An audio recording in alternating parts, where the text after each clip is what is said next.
My family called me the thrift store girl for years. After I became a millionaire, they begged me for $450,000. I said no and walked away for good. For years, my family painted me as their biggest disappointment, the thrift store girl, always living in my perfect sister's shadow. They had no idea that the moment they tried to leverage my success, their entire world would crumble, and I'd be the one holding the match. You know how some families have a golden child? Well, I was the opposite. My entire life, I was the family letdown, the punchline. My sister, Olivia, she had it all. The beauty, the charm, probably all the brain cells too, according to our mom. I, on the other hand, got the hand-me-downs and lectures on being realistic. My special nickname? Thrift Store Girl. It started when I was 16. Olivia needed some dazzling, expensive homecoming outfit from Nordstrom, worn once, of course. I just needed new clothes for school because I'd outgrown everything. Mom took us shopping, but our budget only stretched so far. Olivia walked out with her $250 dress, and I got dropped off at Goodwill with $50 and instructions to make it work. That day, I found a vintage leather jacket, real leather, barely used, for $10. I was so proud of it. I wore it to school the next Monday, feeling amazing. Then I came home. Olivia was in the living room, laughing with her friends. She saw me. Her voice, loud and clear, cut through the room. "Look, everyone, it's the thrift store girl. Did you get a good deal on those sad little secondhand dreams?" Her friends snickered. Mom was in the kitchen. She said nothing. Dad, he was on a business trip, his constant status, really. That name stuck. Thrift store girl. Olivia would use family meals, holidays, even random Tuesday nights, just to put me in my place. So, out came the thrift store girl. I learned to grow thick skin out of sheer necessity. While Olivia was pledging sororities at USC, posting endless beach party photos, I was working 2 jobs, scraping by to pay for community college. My tiny apartment always smelled like the Indian restaurant downstairs. Ramen was a staple. I learned to hem my own clothes because every single dime counted. Nobody was handing me anything. My parents, of course, paid for Olivia's entire schooling. When I dared to ask if they could help me with even a single semester's tuition, Dad mumbled something about the importance of hard work. Apparently, Olivia getting her degree on a silver platter didn't count, but I needed character development. So, I dove into computer science. I was good at it, and the jobs paid well. My classmates were chatting, I was coding. I built websites for small businesses, developed apps, soaked up everything I could about software development. I graduated with honors, debt-free. That felt like winning a secret battle, a silent screw you to everyone who doubted me. My first real job was at a tech startup in Austin. The pay was finally decent. I could breathe. I wasn't checking my bank account every 5 minutes anymore. I rented a small 1-bedroom apartment, bought my first new clothes in years. I was so proud. I even posted a snapshot to the family chat. Olivia's comment? Cute, very minimalist. I guess thrift store furniture is making a comeback. She, of course, had bought everything new. The sting wasn't as sharp as it used to be, but it still hit. I'd moved 1,000 miles away for work, but also to escape the constant comparisons. Austin felt like a fresh start, a place where no one knew me as the disappointed daughter. I could just be Claire, the coder who wrote clean code and met deadlines. My apartment was in a complex near the office. Nothing fancy, but it was mine. My balcony overlooked a courtyard where other young professionals gathered. Slowly, I made friends at work. They loved my dry sense of humor and knew absolutely nothing about my family drama. When they asked about my background, I kept it vague. Parents live in California, 1 sibling, not very close. The startup culture was intense, thrilling. We had ping pong tables and free food, sure, but we also had a mission. Everyone believed we were building something significant. Late nights felt less like sacrifices and more like investments. I was learning from people who had already sold companies, who knew the game. I started saving aggressively. Every payday, I meticulously calculated what I needed for rent, utilities, food, a tiny bit for fun. Everything else, saved or invested. My coworkers thought I was paranoid, spending their money on fancy dinners and weekend getaways. But I remembered being broke too well to be reckless. Around this time, Olivia announced her first pregnancy. The family chat exploded with joy. Mom was ecstatic about being a grandma. Dad started talking about legacy and family continuity. I sent Olivia a generic congrats and a gift card. Days later, her baby shower happened back in California. I couldn't afford the flight, the gift, or the time off, so I chose to work. Olivia sent photos, extravagant decor, designer baby outfits, a cake that probably cost more than my monthly grocery budget. Mom fawned over every shot, gushing about how lovely everything was, how blessed they were. That weekend, I worked extra hours, tackling a huge, difficult project. My boss noticed.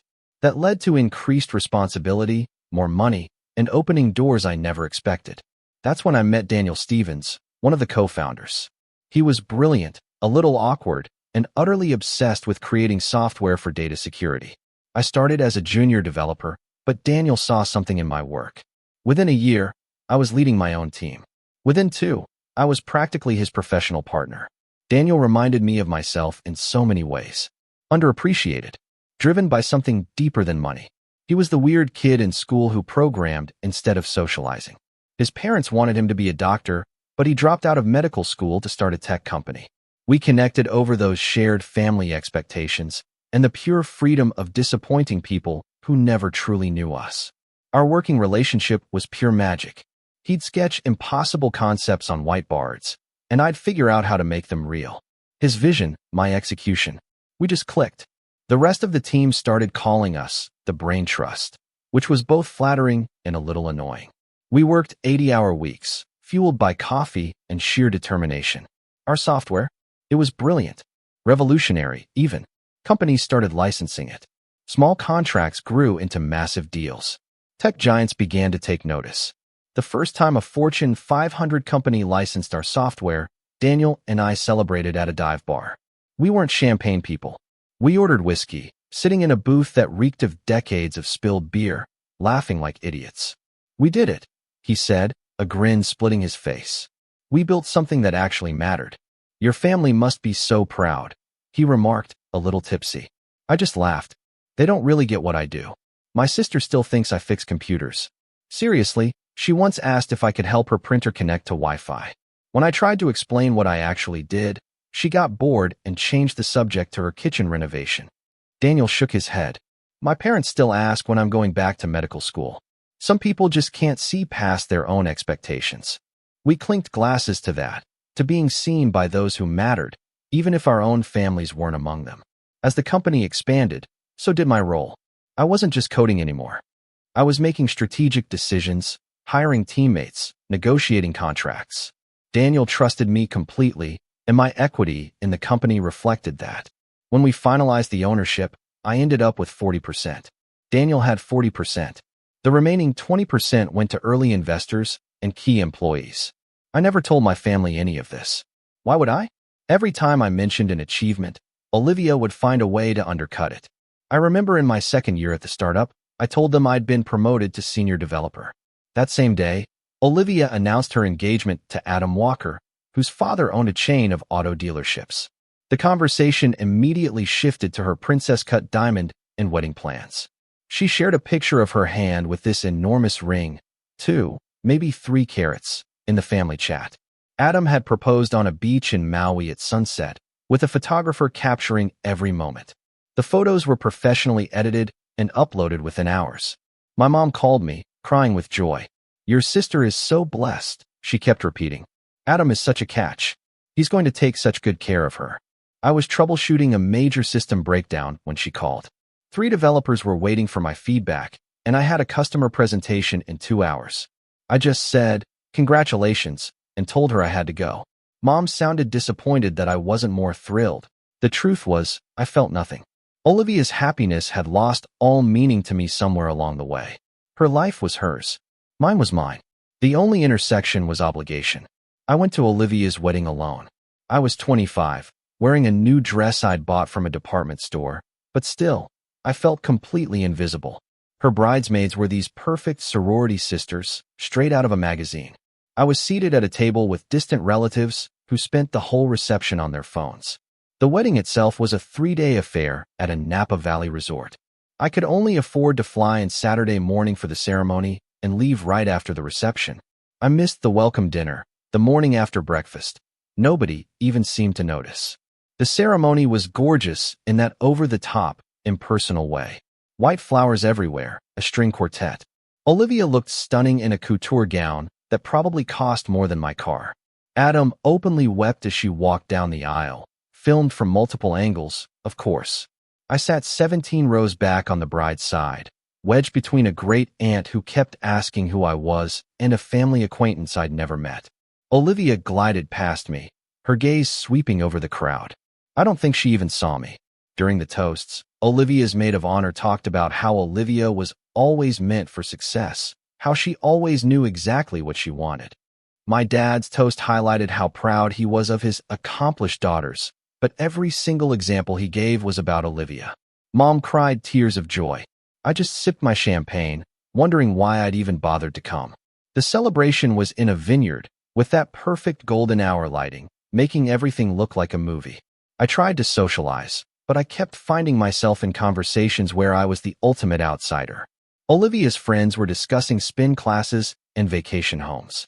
Adam's family, golf handicaps, and investment properties. I nursed my drink, checking my phone for business emails, just to keep myself occupied. At one point, a groomsman, a little tipsy but friendly, came up to me. He asked how I knew the couple. When I told him I was Olivia's sister, he looked genuinely shocked. Really? She never mentioned having a sister. We're not close, I said, shrugging.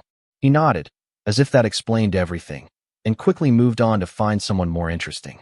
I left during the dance, claiming I had to catch a flight. Nobody tried to stop me. I called an Uber to the airport, changed into comfy clothes in a restroom, and worked on coding for a project due Monday as I waited for my red-eye.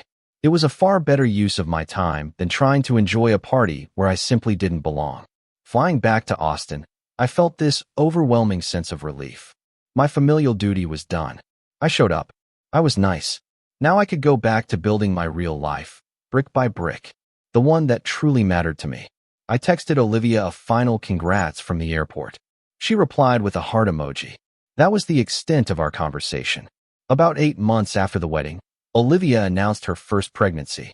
By then, she was fully committed to being a lifestyle influencer, chronicling everything online: gender reveal parties, nursery design blogs, pregnancy photoshoots. Her pregnancy was a meticulously planned performance. She had Ella in the summer, and her birth announcement got thousands of likes. I sent a gift of useful baby goods from her registry. Olivia shared a boilerplate thank you story on Instagram, tagging everyone who'd contributed. I honestly wasn't sure if she even knew which products came directly from me. Being underrated means no one pays attention to you. While my family was obsessed with Olivia's Instagram-perfect existence, I was building something real. Daniel and I had created software that was getting serious attention. Tech companies weren't just licensing it anymore. They wanted to buy the entire company. 3 months after Olivia's wedding, Daniel called me around midnight. A major firm wanted to talk to us about a potential acquisition. He could barely speak, his voice trembling with a mix of excitement and terror. We'd always worked towards this, but the jump from theoretical potential to actual reality felt so different. We met their team the next week. Corporate executives in expensive suits, asking technical questions, making financial projections. Daniel handled the vision. I handled the technical specifics and the actual execution. We were a formidable team. By the end of the meeting, they were even more intrigued than when we started. The paperwork began to pour in: NDAs, tentative offers, due diligence requests. Our lawyer, a woman Daniel had worked with before, guided us through every step. She was brutally honest about the odds. Most acquisitions fail. Don't get excited until the money's in the bank, she told me. I took her advice. I didn't tell my family. I didn't even tell my friends. I just kept working, living in my small apartment, saving money like I always had. If the deal went through, great. If not, I'd still have a good career and shares in a rising company. I was 26 when the first serious offer came in, $14 million. Daniel and I each owned 40%, the other 20% distributed among early investors. My portion alone would be $5.5 million. I couldn't wrap my head around that number. It felt like monopoly money. Daniel, though, wanted to wait. He believed we could build something even bigger. I trusted his instincts. He'd been right about everything else. We politely rejected the offer and kept working. 6 months later, another offer came in. $22 million, then $32 million. Each time, we said no. Every rejection felt like a huge gamble. What if we'd hit our peak? What if we were turning away life-changing money, only to see the company fail? I stayed up countless nights, crunching numbers, calculating how long $5.5 million would last, how different my life could be. But Daniel's confidence was infectious. He showed me projections, market research, growth possibilities. Our software was rapidly becoming the industry standard. Companies weren't just licensing it. They were building entire security systems around it. We were becoming indispensable. That meant leverage. We hired a CFO, a woman in her 50s, sharp as a razor, who took no nonsense from anyone. She scrutinized our records, contracts, and growth trajectory. She declared us fools for thinking anything less than $37 million. You're not just selling software, she explained. You're selling the future of data security. Price accordingly. So we did. When the next offer came in at $40 million, we countered at $80 million. They laughed. We walked away. 3 corporations were interested by then, creating fierce rivalry. Competition meant better terms for us. I was still living in my small apartment. I still browsed sales. The money was imaginary, attached to a corporation that existed mostly as code and contracts. My family had no knowledge since I never informed them. What was the point? They had already decided who I was. Olivia had quit her marketing job right after the wedding. Adam's family money meant she didn't need to work. Her days were filled with yoga, nail appointments, and curating her perfect life on social media. Mom would regularly send me Olivia's posts with captions like, "Your sister looks so happy." The unspoken message was clear. Olivia had won at life, and I was still just struggling. By this point, Olivia had her second child, Jacob. 2 kids before 30, both meticulously planned and documented for social media. Her life looked flawless in those carefully managed Instagram squares. Beautiful home, adorable children, designer clothes. She'd even become a micro-influencer, getting freebies in exchange for posts. What I didn't know then was that Adam's financial situation wasn't as rock-solid as it seemed. His father owned multiple dealerships, but Adam, wanting to prove himself, insisted on starting his own. He'd taken out massive loans to invest in a franchise, convinced he could make it lucrative. But when things started going wrong, his pride stopped him from asking his father for help. I wouldn't discover any of this until much, much later. I watched from a distance, a strange mix of fascination and mild revulsion. How much of it was real? Did she truly love the life she presented? Or was she trapped, just like I used to be, performing for an audience that demanded perfection? We barely spoke outside of the obligatory Christmas texts. She was too busy with her fabulous existence. I was too busy building something tangible. That Christmas, Mom tried to orchestrate a family meeting. I declined, citing work constraints. It was partly true. We were in the thick of heated negotiations, but mostly, I just couldn't stomach spending a week watching Olivia's highlight reel, being reminded of my own perceived inadequacies. Mom was hurt. She sent a long email about the importance of family, how I shouldn't let work rule my life, and how I was missing out on seeing my niece and nephew grow up. She never mentioned that I'd only met Jacob twice, both times brief encounters. She never mentioned Olivia never asking about my life or expressing any interest in seeing me. It always felt like I was the only one responsible for maintaining any family connection. I didn't reply to her email. I worked through Christmas, and I was perfectly happy doing it. Thanksgiving that year was particularly brutal. Olivia and Adam had just bought a new house in a gated community. She spent the entire evening talking about crown molding and granite countertops. When Mom, almost as an afterthought, asked about my life, I said we were in acquisition discussions. "That's nice, dear," Mom said vaguely, then immediately turned back to Olivia. "Tell us more about the master bathroom renovation." I stopped trying to explain after that. There was simply no point. The final bid landed in February. $80 million for the entire deal.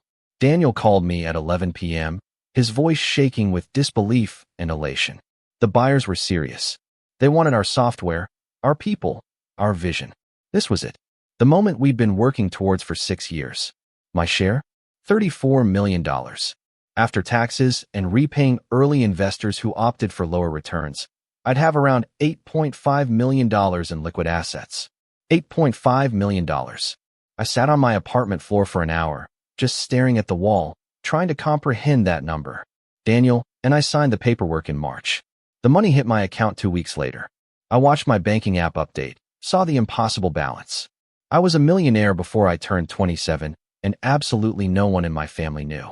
I didn't buy a mansion. I didn't buy a sports car. I hired a financial advisor and cautiously invested most of it. I did buy a beautiful condo in a great neighborhood, fully furnished with new everything. I bought clothes that fit properly, that were mine. I contributed to causes I cared about. I lived comfortably, but not extravagantly. The secret felt incredible. For the first time in my life, I had something that was completely and utterly mine. Something my family couldn't take away, couldn't claim, couldn't make about Olivia. My financial advisor had given me a packet of paperwork to review and sign. I grabbed it on my way out the door one morning, planning to glance through it at lunch. Instead, I got pulled into back-to-back meetings. I just slipped the folder into my handbag, thinking I'd deal with it later. Inside those documents was a recent portfolio statement, showing my entire balance. I completely forgot it was even there, until Olivia found it. Easter was approaching, and Mom called, practically demanding I come for dinner. I usually dodged holidays, but something nudged me to agree this time. Maybe I was feeling charitable. Maybe I just wanted to see them through new eyes, to prove to myself that their opinions didn't matter anymore. I drove to their house in my new car. Nothing flashy, just a reliable premium vehicle. I parked on the street and walked up to my childhood home, carrying a store-bought pie because, let's be real, I'm not much of a baker. Olivia answered the door. She looked me up and down. I instantly knew my clothes, though understated, were expensive. Her eyes narrowed just slightly. "Claire," she said, her voice a little weird. "You look different." "Thanks," I said, walking past her. "You look great too." The house was decked out in pastels for Easter. Adam was in the living room, watching basketball with Dad. Mom was in the kitchen, putting the finishing touches on dinner. Olivia's 2 kids, Ella and Jacob, were running around, high on chocolate. I hugged my parents, trying to settle into the usual awkward family reunion rhythm. Dad asked about my job in his usual generic way, not really listening to my answer. Mom complimented my blouse, asking where I bought it. "Nordstrom," I said, and she looked genuinely surprised. "Splurging a bit," Olivia murmured from behind me. "Did you get a raise?" "Something like that," I replied, a small, knowing smile playing on my lips. Dinner was the typical production. Olivia held court, detailing Jacob's soccer team and Ella's dance recital. Adam chimed in periodically about his dealership sales performance. Mom and Dad nodded, completely engrossed. I ate my ham and scalloped potatoes, feeling like I was watching a play I'd seen 1,000 times. After dinner, just as Mom was bringing out dessert, my phone rang. My financial advisor. Our eyes met. I excused myself and stepped out onto the back porch to take the call. It was nothing urgent, just a quick question about some documents. The call lasted maybe 5 minutes. When I walked back inside, the entire mood had shifted. Olivia stood in the hallway, clutching my purse. My stomach dropped. "You left this on the chair," she said, her voice tight, strained. "Your wallet fell out when I picked it up." Things spilled everywhere. She held out a bank statement that had slipped from my folder. The balance was glaringly obvious. $8.5 million. And change. The room went dead silent. Mom's pie server clattered onto a dish. Dad's eyes bugged out. Adam leaned forward. Olivia's face cycled through shock, confusion, and then a simmering fury, quickly followed by something calculating. "Is this real?" Olivia demanded, her voice barely a whisper.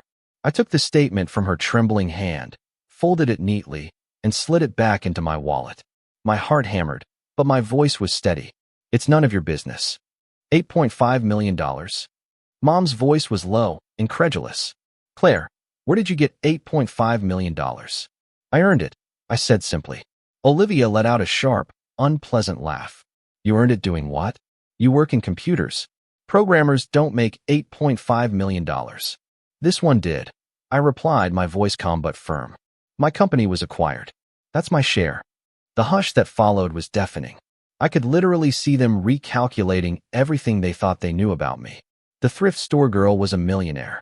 The family disappointment had more wealth than any of them. Dad finally found his voice. "Claire, that's wonderful. Truly. Why didn't you tell us?" "Because it's my business," I countered.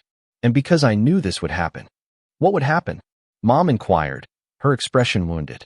This, I said, gesturing to their stunned, greedy faces.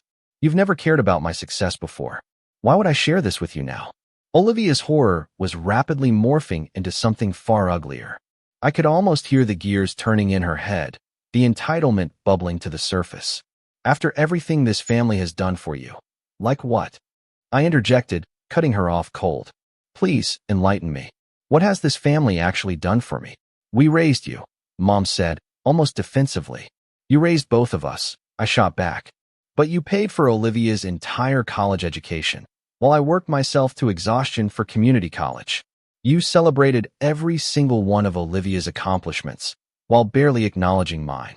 You allowed her to mock me for years, calling me thrift store girl, like it was some hilarious inside joke. That was just teasing, Olivia said, sounding defensive. It was cruel, I stated flatly. And you all let it happen. You all participated. Adam, who had been remarkably quiet until now, piped up. Claire, Olivia's just surprised. We all are. This is a lot to process, but family is family, right? And family helps each other. There it was. The real reason for the sudden family interest. They wanted my money.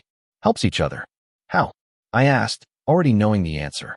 Olivia jumped in, her voice taking on a plaintive tone that might have worked on the old me.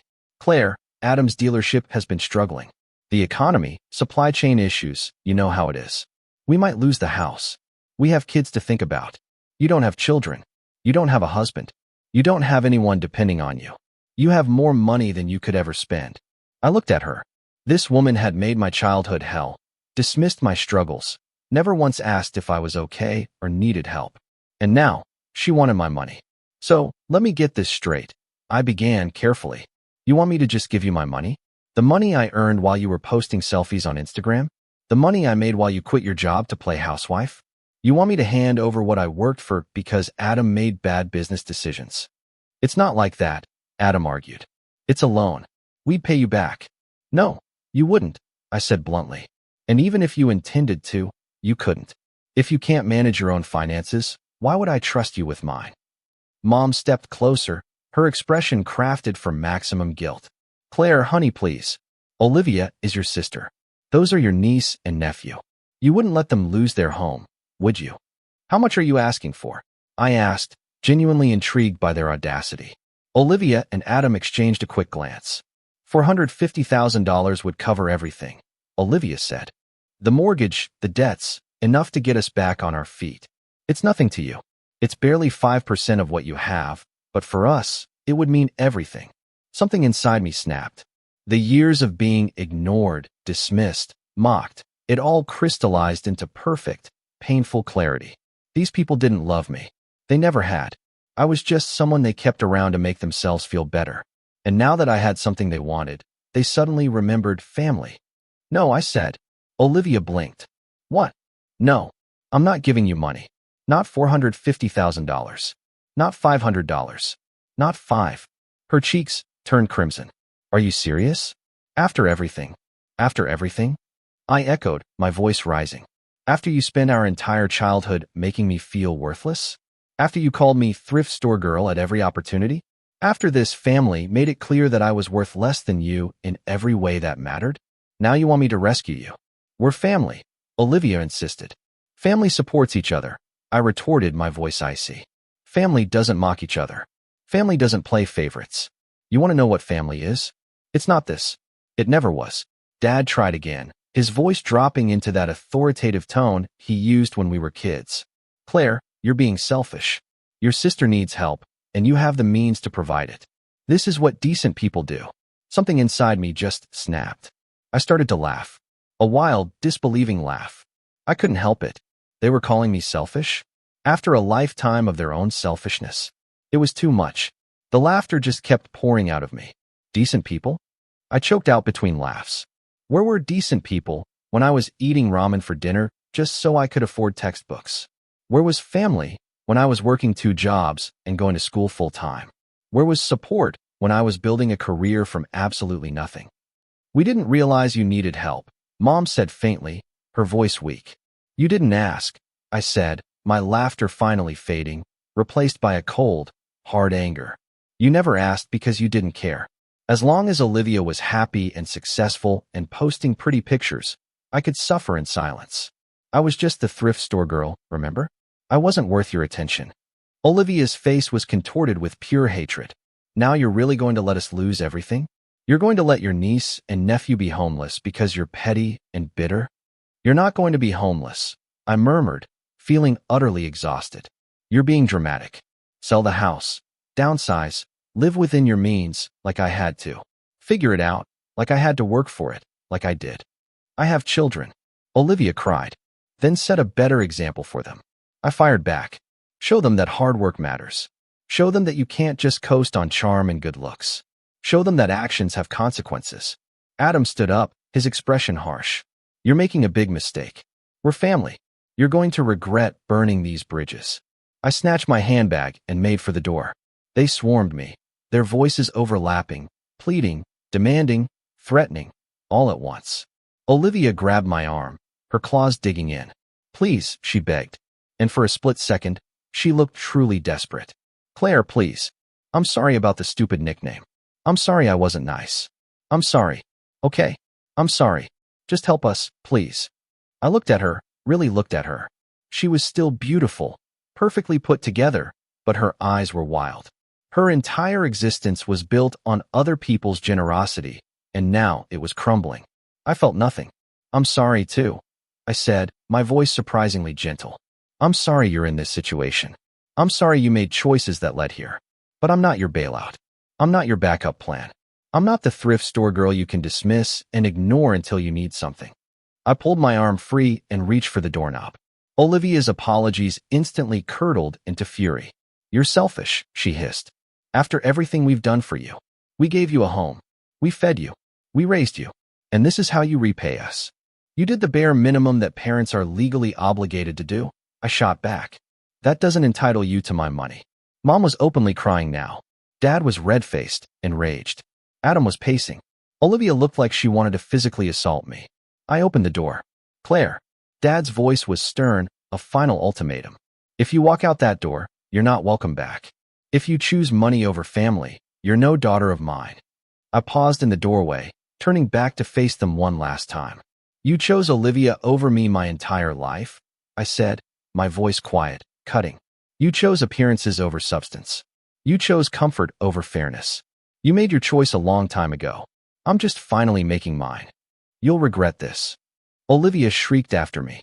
When you're old and alone with nobody who loves you, you'll remember this moment. You'll remember that you chose money over your own family. I simply smiled at her, a genuine smile, and she actually took a step back. I'd rather be alone with $8.5 million than surrounded by people who only love me for what I can give them. Get out, Olivia screamed. Get out and don't come back. That's the plan, I said, and stepped through the door. She surged forward, slamming it shut behind me. I heard the lock click. Through the door, I could hear yelling, sobbing, the absolute pandemonium of a family falling apart. I stood there for a moment, expecting to feel something, regret, despair, anything. Instead, I felt lighter. So incredibly light. I walked to my car, got inside, and drove away from that house for the final time. My phone started ringing before I even hit the freeway. It was Olivia. I declined the call. She called again. Declined again. I blocked her number. Then I blocked Mom's, Dad's, and Adam's. The silence that followed was glorious. Over the next few weeks, they tried everything. Mom sent me emails, pleading with me to reconsider, claiming Olivia was having breakdowns, and the stress was affecting the kids. Dad's emails started reasonably, then grew increasingly furious when I didn't respond. Olivia found new email addresses when I blocked her old ones. Her messages ping-ponged between desperate apologies and thinly veiled threats. Adam even tried LinkedIn messages and Facebook friend requests from fake profiles. I ignored it all. When Dad's lawyer sent a threatening letter about alleged inheritance claims, my lawyer swiftly issued a cease and desist. That shut down that avenue. Slowly, the harassment lessened. Then it stopped altogether. I eventually learned, through a mutual acquaintance, that Olivia and Adam did lose their house. They moved into a rental in a less desirable area. Adam's dealership closed. Olivia actually had to get a real job, working retail in a mall. The gated community, the Instagram perfect existence, it all vanished. I felt a glimmer of pity, but it faded fast. They had made their choices. They had built their lives on unsustainable foundations. Their financial difficulties were not my responsibility to solve. How I spent my money was entirely up to me. I funded scholarships for students from low-income families pursuing computer science. I donated to organizations that support women in tech. I invested in businesses started by people who reminded me of myself. Eager, brilliant, and, yes, often underappreciated. When my grandmother moved into assisted living, I bought her house. It was the one place from my childhood that held genuinely happy memories. I meticulously restored it, keeping all the important details. I live there now, surrounded by things I chose, things I've earned, things that are truly mine. I started dating someone I met through work. Another developer with his own success story, someone who understood the significance of hard labor because he'd lived it firsthand. When I told him about my family, he didn't tell me to forgive them. He just took my hand and said, "Some people are family, some are related. There's a distinction." 6 months after that Easter, I received a wedding invitation. Olivia and Adam were renewing their vows, a PR stunt, I assumed, to demonstrate their enduring strength. The invitation was addressed to Claire Thompson and her companion. There was a handwritten message. "Despite everything, you're still my sister. I hope you'll come. We can talk." I threw it out without replying. A year after that Easter, Olivia sent me a message through some obscure method she'd found that I hadn't blocked yet. It was long, rambling, full of apologies that felt scripted, not real. She talked about how hard things had been, how much she'd learned, how she finally understood what I had been through. Finally, she asked if we could meet for coffee. She wrote that she didn't want to ask for anything, just to communicate, to try. I reread it 3 times. I remembered the girl I'd been, yearning for crumbs of acceptance from people who'd never truly seen me. I thought of the woman I'd become, strong enough to walk away from those who harmed me. I deleted the email without replying. Some bridges are not worth repairing. Some doors, once slammed, should stay closed. Some family members are best left behind. I learned this through therapy. Yes, I went to therapy. Because money allows me to afford the kind of healing I needed after spending my entire life trying to earn affection that would never be freely given. I had been performing for an uninterested audience. When I stopped performing, when I stopped craving their approval, I finally became free. The money didn't heal my wounds. It provided me alternatives, stability, comfort, but the healing? That was a tougher, longer journey. I had to unlearn the idea that I was worthless, that I deserved less, that I should be grateful for scraps. I am enough. I always was. The thrift store girl who pieced together ensembles from discarded pieces was just as valuable as the millionaire I eventually became. The only difference is, now I know it. These days, my life is peaceful. I work on projects that genuinely interest me. I travel whenever I want. I have friends who choose me, not out of blood or obligation, but because they genuinely enjoy who I am. My boyfriend loves my thrift store finds and gets a kick out of hearing the story of that antique leather jacket, which, by the way, I still have hanging in my closet. I've built a life that is truly mine.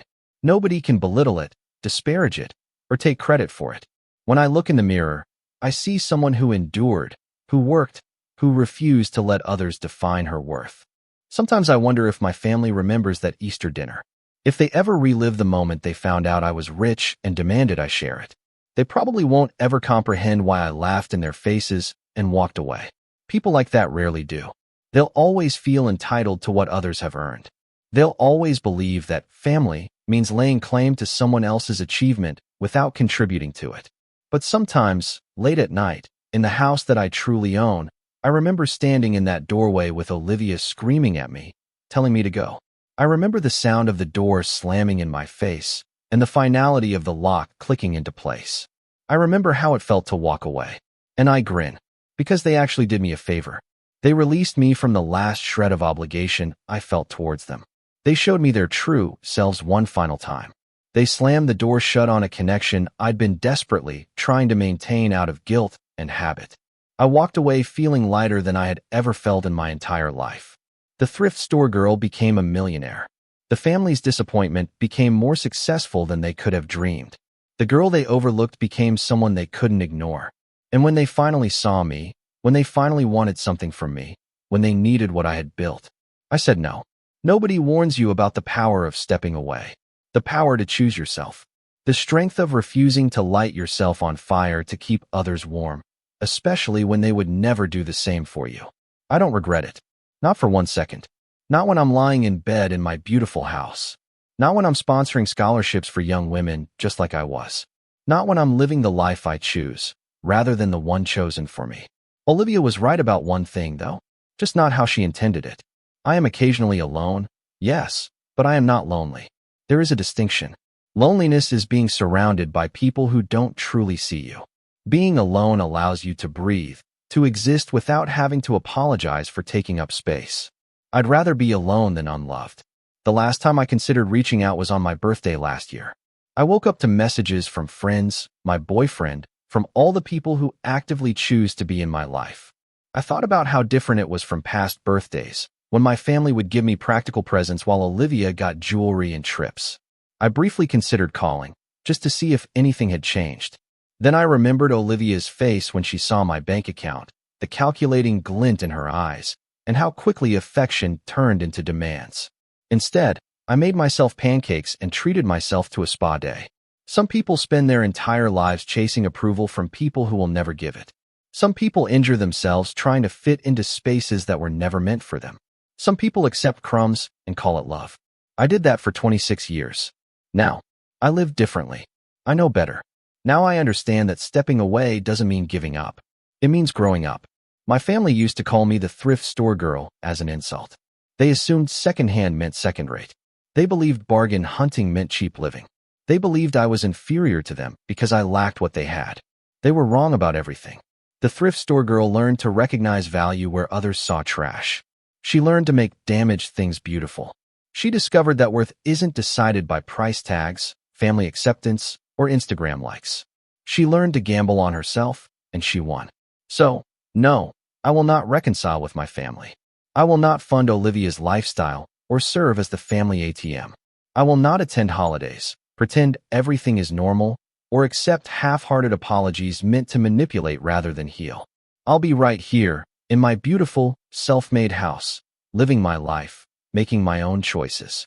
I'll be the thrift store girl who became a millionaire, who discovered that some of life's finest things cannot be bought: self-respect, real connections, and the profound peace that comes from finally putting yourself first.